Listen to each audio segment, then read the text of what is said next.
Cinta adik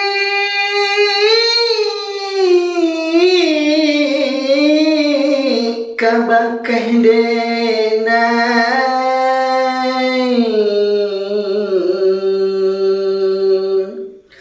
rasa gulai indah bagaram.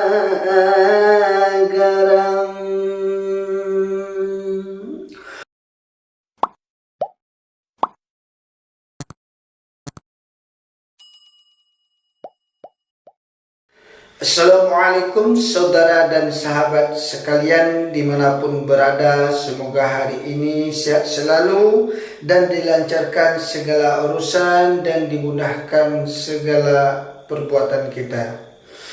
Sebelum menonton video ini, jangan lupa untuk selalu like, komen, serta subscribe dan share video ini kepada teman-teman yang lain. Semoga teman-teman kita juga bisa terhibur. Kata-kata untuk hari ini tolong didengarkan ya, semoga bisa bermanfaat dan menghibur kita semua. Tahampeh bidu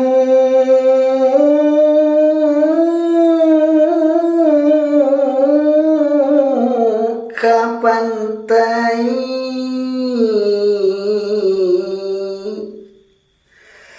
ombak gadang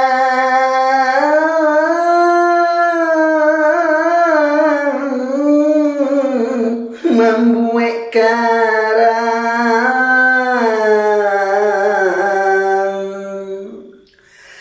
Cinta adik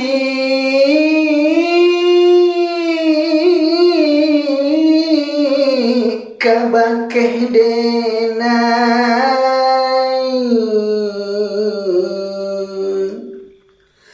rasa gulai indah bagaram.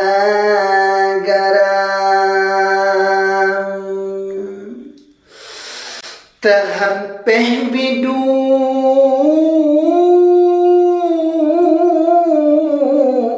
ka pantai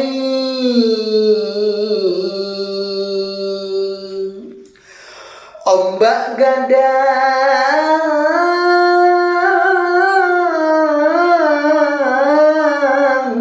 membuat karang.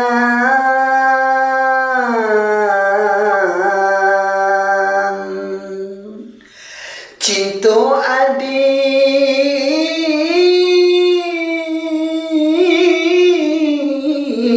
kabakai denai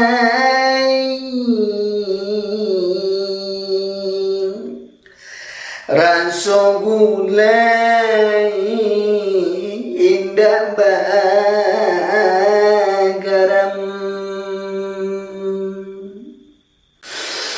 Cinta adik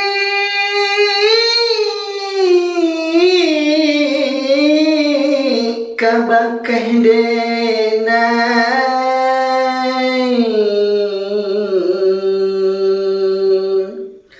rasa gulai indah bagaram.